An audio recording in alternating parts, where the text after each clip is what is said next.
South ఇండియాలోని అతి తక్కువ ధరలకి రత్నాలనందించే ఏకైక సంస్థ 6JVR.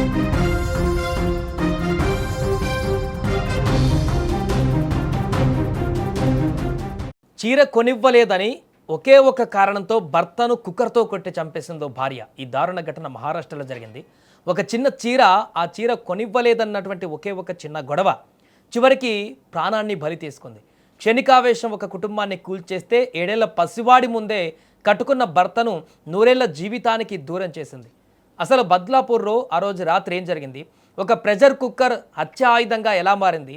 పోలీసులనే బురిడి కొట్టించాలనుకున్న ఆ భార్య ప్లాన్ ఎలా తిరగబడింది? పూర్తి వివరాలు ఒకసారి ఇప్పుడు చూసేటువంటి ప్రయత్నం చేద్దాం. మహారాష్ట్రలోని థానే జిల్లా బద్లాపూర్ ఈస్ట్ పరిధిలోని షిర్గావ్ ప్రాంతం అది. అక్కడ హరేరామ్ సింగ్ అనేటువంటి వ్యక్తి తన భార్య సునీతాదేవి అలాగే 7 ఏళ్ల కొడుకుతో కలిసి నివసిస్తున్నారు. హరేరామ్ సింగ్ అంగవైకల్యం ఉన్నటువంటి వ్యక్తి, నడవలేని పరిస్థితుల్లో మంచానికే పరిమితమై జీవనం సాగిస్తున్నాడు. సంసారం అన్నాక గొడవలు సహజమే. వీరి ఇంట్లో కూడా తరచూ అలాంటి చిన్న చిన్న విషయాలకే ఘర్షణలు జరుగుతుండేవి. కానీ మంగళవారం సాయంత్రం జరిగిన ఆ గొడవ మాత్రం ఎవరూ ఊహించని దారుణానికి దారితీసింది. సంఘటన జరిగిన రోజు సాయంత్రం సునీతాదేవి తన భర్త హరేరామ్ సింగ్ను ఒక కొత్త చీర కొనివ్వమని అడిగింది. ఆర్థిక ఇబ్బందుల వల్లనో లేకుంటే ఇతర కారణాల వల్లనో హరేరామ్ సింగ్ ఇప్పుడు కొనివ్వలేనంటూ నిరాకరించాడు. అంతే. ఆ చిన్న మాట పట్టింపులతో ఇద్దరి మధ్య మాట పెరిగింది.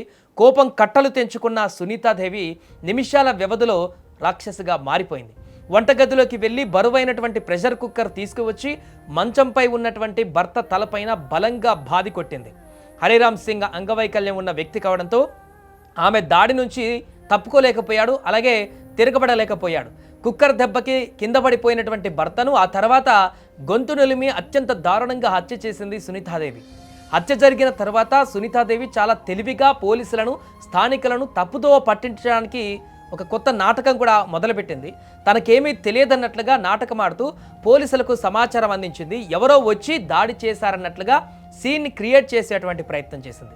కానీ సీన్లోకి వచ్చిన బద్లాపూర్ ఈస్ట్ పోలీసులు క్రైమ్ సీన్ను పరిశీలించి అనుమానం వ్యక్తపరిచారు. సరిగ్గా అదే సమయంలో కేసులో ఊహించని మలుపు తిరిగింది. ఈ ఘోరమంతా జరుగుతున్నప్పుడు ఇంట్లోనే ఉన్న వారి 7 ఏళ్ల చిన్నారి కొడుకు ఆ యొక్క అసలు నిజాన్ని పోలీసులకు చెప్పేశాడు. కళ్ళ ముందే తల్లి తండ్రిని కుక్కర్తో కొట్టి గొంతు నిలిమి చంపడం చూసిన ఆ పసివాడు ఇచ్చిన సాక్ష్యం పోలీసులకు కీలక ఆధారంగా మారింది. దీంతో సునీతాదేవి నాటకానికి తెరపడింది. పోలీసులు ఆమెను అరెస్టు చేసి రిమాండ్కు తరలించారు. అయితే ఇక్కడ ఒక పెద్ద ప్రశ్న మిగిలింది. కేవలం ఒక చీర కొనివ్వలేదన్న చిన్న కారణంతోనే హత్య జరిగిందా, లేక దీని వెనక గత కొంతకాలంగా నడుస్తున్నటువంటి కుటుంబ కలహాలు, ఆర్థిక సమస్యలు లేదా వేరే ఏమైనా ముందస్తు ప్లాన్ ఉందా అనే కోణంలో కూడా ఇప్పుడు పోలీసులు ప్రస్తుతం లోతుగా విచారణ అయితే జరుపుతున్నారు. ఈ ఘటన సమాజంలో ప్రస్తుతం మారుతున్నటువంటి మానవ సంబంధాల తీవ్రతకు అద్దం పడుతుంది. క్షణికావేశంలో తీసుకున్న నిర్ణయాలు ఎలా ఒక కుటుంబాన్ని నాశనం చేస్తాయో, ఒక పసివాడి భవిష్యత్తును అంధకారం చేస్తాయో ఈ ఘటన మరొకసారి నిరూపిస్తుంది. ఈ దారుణమైనటువంటి ఘటన పైన మీ అభిప్రాయం ఏంటో కూడా కామెంట్ చేయండి.